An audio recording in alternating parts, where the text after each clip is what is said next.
আমরা দুর্নীতির বিরুদ্ধে অভিযান শুরু করেছি, সে যেই হোক, দুর্নীতিতে কারো রক্ষা নেই। যারাই দুর্নীতি করবে আমরা করব। আপনার সম্পদের হিসাব আগে দিন এবং শ্বেতপত্র আকারে প্রকাশ করুন।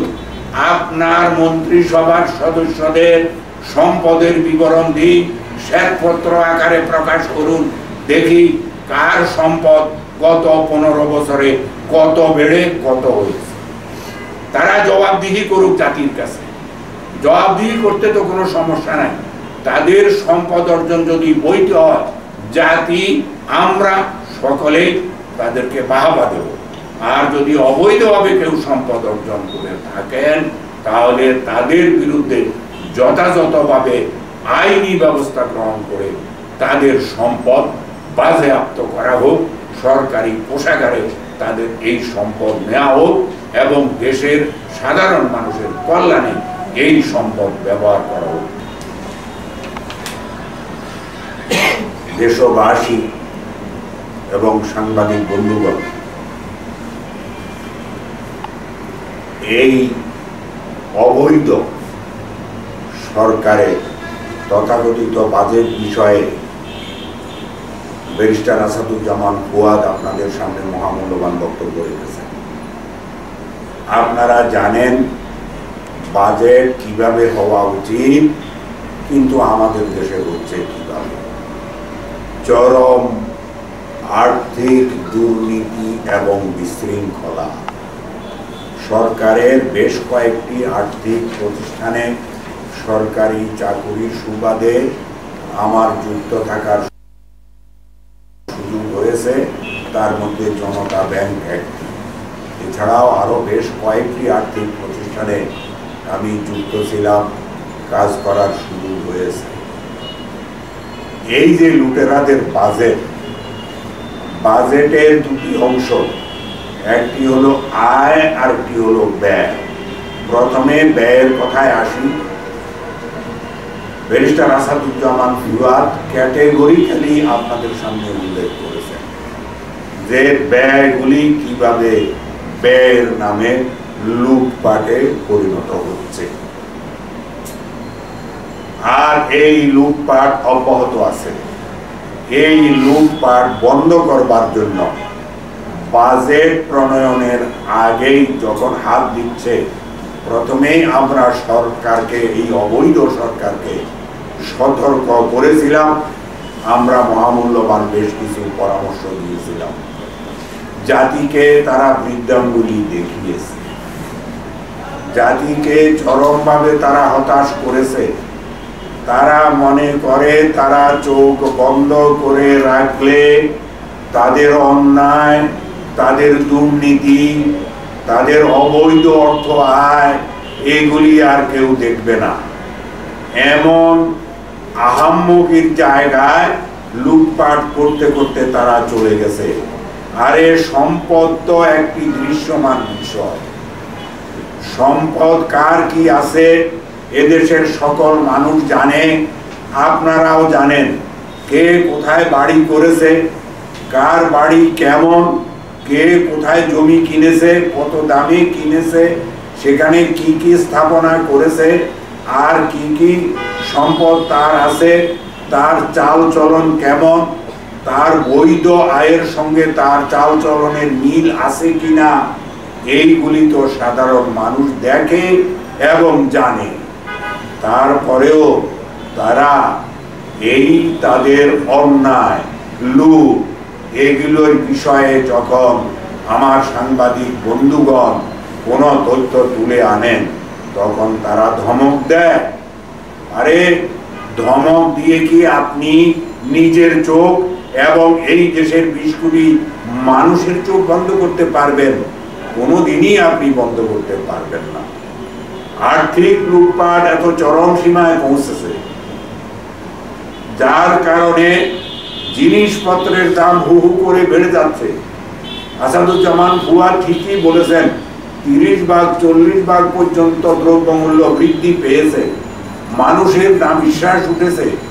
মানুষের কাছে কোনো টাকা পয়সা নাই, টাকা পয়সা আছে কতিপয় লোকের কাছে। তারা বিভিন্নভাবে এই টাকা অবৈধভাবে অর্জন করে ভোগ করার চেষ্টা করছে। মাননীয় প্রধানমন্ত্রী গতকাল বলেছেন যে তিনি দুর্নীতি রোধ করবেন। আমরা মাননীয় প্রধানমন্ত্রীর কথায় বিশ্বাস করতে চাই, কিন্তু বিশ্বাসটি করব কিভাবে? অতীত অভিজ্ঞতা তো সেই কথা বলে না, বরং বাজেটে আমরা দেখতে পাচ্ছি যারা কালো টাকার মালিক হয়েছে তাদের কালো টাকাকে বৈধ করার জন্য শতকরা 15% কর দিয়ে তারা এটাকে বৈধ করে নিতে পারবেন।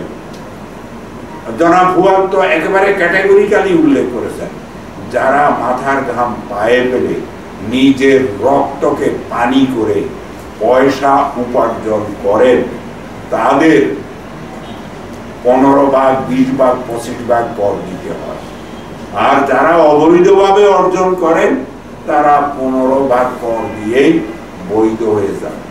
এই যে অবৈধভাবে সম্পদ উপার্জন করলেন, দেশটা কি মগের মুল্লুক হয়েছে? হয়নি, এমন হতেই পারে না। আপনারা একটু চিন্তা করুন, এই যে সম্পদ লুট করলো কতিপয় বড় বড় কর্মকর্তা কর্মচারীর সম্পদের যে বিবরণ পাওয়া গেল, তাতে তো আমাদের আক্কেল গুরুম হয়েছে, আমাদের চোখ কপালে উঠে গেছে। ওরে বাপরে বাপ, এই চাকরি করে 50, 60, 70 হাজার টাকা বা 1 লাখ টাকা বেতনে চাকরি করে তার যদি 400, 500, 1000, 2000, 5000 কোটি টাকা থাকে, তাহলে তার চাকরি কত বছর করার আগে তার অতীতের 14 গোষ্ঠী, ভবিষ্যতে 14 গোষ্ঠী সবাই পর্যায়ক্রমে গড়ে 30 বছর চাকরি করলেও তো এত সম্পদ অর্জন করা সম্ভব নয়। এদিকে কারো কোনো চোখ নাই। আপনারা জানেন সরকারের একটি ক্রয় নীতি আছে, অর্থাৎ টেন্ডারের বিষয়। এটি ঠিক মতো কাজ করে না। জিনিসপত্রের দাম, যে সমস্ত জিনিস কেনা হয়, অর্থাৎ কেনা বলতে বিভিন্ন রকমের টেন্ডার, সেখানে যে দাম লিপিবদ্ধ থাকে এটির সঙ্গে বাস্তবতার কোনো মিল নেই। চুরি করার সুযোগ সেখানে করে দেওয়া হয়, হাজার হাজার কোটি টাকা সেখানে লোপাট হয়। আবার কাজ করতে গিয়ে অর্ধেকও কাজ করে না, তারপরে আবার এইটার মূল্য বৃদ্ধি করার জন্য আবেদন করে মূল্য বৃদ্ধি করে দেওয়া হয়। এই রকম ভাবে 4-5 বার পর্যন্ত মূল্য বৃদ্ধি করে দেওয়া হয়, আর সমানে টাকা লুটপাট হতেই থাকে। আমাদের রাজস্ব আদায়ের যে সম্ভাবনা, মানুষ রাজস্ব দিয়ে থাকে, সাধারণ ব্যবসায়ী, সাধারণ চাকুরিজীবী তারা রাজস্ব দিতে দেয়। তারা যদি শতকরা 15% অর্থাৎ 100 টাকায় 15 টাকা কর দেয়, তাহলে 5% আয় দেখানো হয়, 10% ঘড়ি লুট হয়ে যায়, ভাগ বাটোয়ারা হয়ে যায়।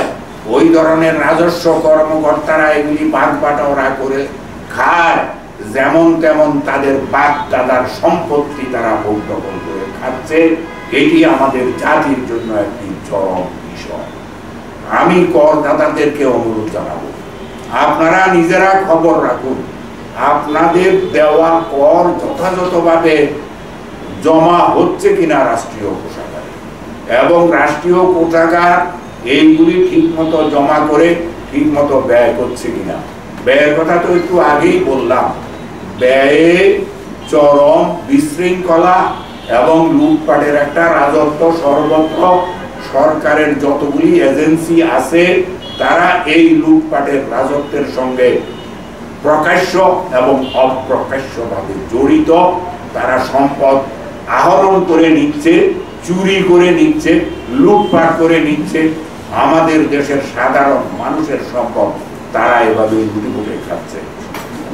আমরা প্রত্যাশা করি, দাবি জানাই, আমরা এই বাজেট শুরুর আগেই দাবি জানিয়েছিলাম, প্রধানমন্ত্রী থেকে শুরু করে মন্ত্রী পরিষদ থেকে সরকারের যতগুলি অর্গান আছে, যত কর্মকর্তা আছে, যত কর্মচারী আছে, তারা বছরের শেষে জাতীয় রাজস্ব বোর্ডে রিটার্ন দাখিল করে। এই রিটার্ন পাওয়ার সঙ্গে সঙ্গে 1 জুলাই থেকে 30 জুলাইয়ের মধ্যে জাতীয় রাজস্ব বোর্ড শ্বেতপত্র আকারে তাদের সম্পদের বিবরণী এই দেশের মানুষের কাছে প্রচার করবে। তৎপরবর্তী বছর আবার তারা প্রচার করবে এবং দেখানো হবে যে তার সম্পদ কতদূর বেড়েছে, কিভাবে বেড়েছে, বৈধভাবে বেড়েছে না অবৈধভাবে বেড়েছে। তাদের সকলকেই করের এই বাধ্যবাধকতার আওতায় এনে তাদের হিসাব যদি যথাযথভাবে জাতির সামনে পেশ করা হয় এবং তাদের বিরুদ্ধে আইনগত ব্যবস্থা নেওয়া হয়, তাহলে অন্তত তাদের দুর্নীতি অনেকাংশে কমে যাবে। আমি মাননীয় প্রধানমন্ত্রী যে বলেছেন তিনি দুর্নীতির বিরুদ্ধে ব্যবস্থা নিচ্ছেন, মাননীয় প্রধানমন্ত্রীকে অনুরোধ করছি, আপনার সম্পদের হিসাব আগে দিন এবং শ্বেতপত্র আকারে প্রকাশ করুন। আপনার মন্ত্রিসভার সদস্যদের সম্পদের বিবরণ দিন, শ্বেতপত্র আকারে প্রকাশ করুন। দেখি কার সম্পদ গত 15 বছরে কত বেড়ে কত হয়েছে। তারা জবাবদিহি করুক জাতির কাছে। জবাবদিহি করতে তো কোনো সমস্যা নাই। তাদের সম্পদ অর্জন যদি বৈধ হয়, জাতি আমরা সকলেই তাদেরকে বাহবা দেব। আর যদি অবৈধভাবে কেউ সম্পদ অর্জন করে থাকেন, তাহলে তাদের বিরুদ্ধে যথাযথভাবে আইনি ব্যবস্থা গ্রহণ করে তাদের সম্পদ বাজেয়াপ্ত করা হোক, সরকারি কোষাগারে তাদের এই সম্পদ নেওয়া হোক এবং দেশের সাধারণ মানুষের কল্যাণে এই সম্পদ ব্যবহার করা হোক। শুরু হোক মাননীয় প্রধানমন্ত্রীকে দিয়ে এবং তার মন্ত্রী পরিষদের সদস্যদের দিয়ে। আপনারা সবাই ভালো থাকবেন, সুস্থ থাকবেন এবং আমরা আশা করব সরকার এই দাবিগুলি মেনে নেবে এবং শ্বেতপত্র প্রকাশ করবে, করে সাহসের পরিচয় দিবে। তারা যে নিজেরা দাবি করে তারা ভালো, এটা তারা প্রমাণ করুক এই জাতির কাছে। ধন্যবাদ। আসসালামু আলাইকুম।